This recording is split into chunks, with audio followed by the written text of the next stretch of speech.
കണ്ണൂർ ജില്ലയിൽ സഖാക്കൾക്കെതിരെ വ്യാപക നടപടിയുമായി CPM.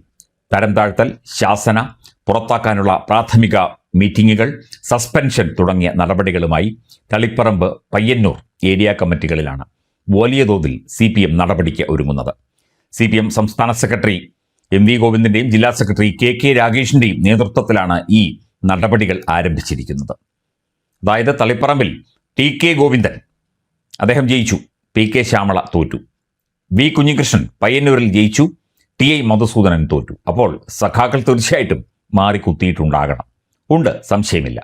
ആ ഒരു അന്വേഷണം നടത്തി എത്ര സഖാക്കൾ എവിടെയൊക്കെ ആർക്കൊക്കെ മാറിക്കുത്തി, അല്ലെങ്കിൽ ഇദ്ദേഹത്തിന് അല്ലെങ്കിൽ കുഞ്ഞികൃഷ്ണനും TK ഗോവിന്ദനും ഒപ്പം ആരൊക്കെ നടന്നു തുടങ്ങിയ കാര്യങ്ങളിൽ അന്വേഷണം നടത്തി കൃത്യമായ പരിശോധനകൾ നടത്തിയിട്ടാണ് നടപടി എടുക്കുന്നത്.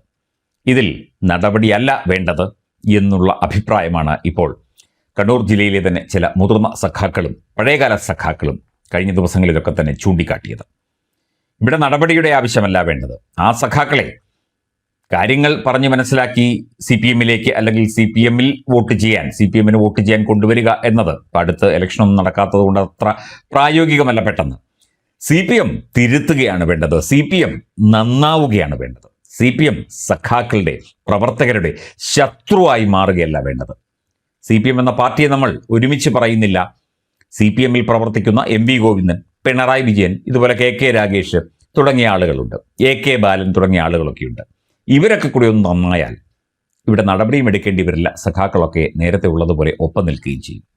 ഇപ്പോൾ ഭരണമില്ലല്ലോ, ഭരണമില്ലാത്തത് കൊണ്ട് സഹകരണ ബാങ്കുകളൊക്കെ പിടിച്ചെടുക്കാനുള്ള ചില തീരുമാനങ്ങളൊക്കെ കഴിഞ്ഞ ദിവസം പറയുന്നത് കേട്ടു. സഹകരണ ബാങ്കുകൾ എങ്ങനെങ്കിലും പിടിച്ചെടുക്കണം, അതിനുവേണ്ട നടപടികൾ നിയമപരമായും അല്ലാതെയും അനധികൃതമായും കൈക്കൊള്ളണം എന്ന ഒരു ധ്വനിയാണ് പലപ്പോഴും CPMന്റെ നേതാക്കളുടെ വായിൽ നിന്നൊക്കെ തന്നെ വരുന്നത്. ഈ കേരള ബാങ്കുമായി ബന്ധപ്പെട്ട് നടത്തിയ കോലാഹലങ്ങളും അതുപോലെ കരുവന്നൂർ സർവീസ് സഹകരണ ബാങ്കിൽ നടത്തിയ കോടികളുടെ തട്ടിപ്പും ഇതൊക്കെ തന്നെ ഇവിടെ ചർച്ചയാണ്. ഏതാണ്ട് സഹകരണ ബാങ്കുകളെല്ലാം കൂടെ നോക്കിക്കഴിഞ്ഞാൽ എത്രയോ ആയിരം കോടി രൂപയുടെ നഷ്ടത്തിലാണ് ഈ ബാങ്കുകളെല്ലാം ഓടുന്നത്. ഈ നഷ്ടമൊക്കെ എങ്ങനെ വന്നതാണ്? ആളുകൾക്ക് ലോൺ കൊടുത്തതോ തിരിച്ചടയ്ക്കാത്തതോ അല്ല, ഇവിടെ തട്ടിച്ചും വെട്ടിച്ചും കൊണ്ടുപോയതാണ് എന്നാണ് പൊതുവെ വിലയിരുത്തപ്പെടുന്നത്.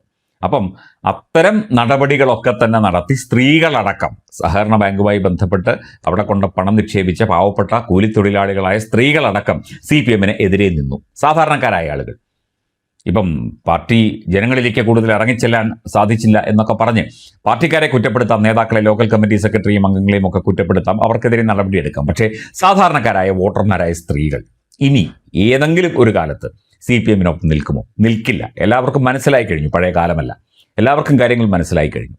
പിന്നെ അങ്ങാടിയിൽ തോറ്റതിന് അമ്മയോട് എന്ന് പറഞ്ഞിട്ട് പാവം പിടിച്ച സഖാക്കൾക്കെതിരെ നടപടി എടുത്തിട്ട് കാര്യമൊന്നുമില്ല. ആ സഖാക്കൾ ചിലപ്പോൾ CPMന് വോട്ട് ചെയ്ത സഖാക്കളായിരിക്കും. അവർക്കൊപ്പമുണ്ടായിരുന്ന അല്ലെങ്കിൽ അവരുടെ പിന്നിൽ പ്രവർത്തിച്ച സാധാരണക്കാരായ പ്രവർത്തകരും CPM അംഗങ്ങളും അല്ലെങ്കിൽ CPM അംഗങ്ങളല്ലാത്തവരും ഒക്കെ തന്നെ കുഞ്ഞികൃഷ്ണനും TK ഗോവിന്ദനും വോട്ട് ചെയ്തു. അതുകൊണ്ടാണ് തളിപ്പറമ്പിലും പയ്യന്നൂരിലും തോറ്റത്. ഇനി മറ്റ് സ്ഥലങ്ങളിൽ തോറ്റത് എന്തുകൊണ്ട്? അതുകൂടി ചോദിക്കണ്ടേ? പേരാവൂരിൽ എന്തുകൊണ്ട് തോറ്റു? അല്ലെങ്കിൽ മറ്റ് സ്ഥിരമായി ജയിച്ചുകൊണ്ടിരുന്ന കണ്ണൂർ ജില്ലയിലെ പല മേഖലകളിലും എന്തുകൊണ്ട് തോറ്റു? BJPയിലേക്ക് വോട്ടൊഴുകി എന്ന് പറയുന്നു, ശരിയാണ്.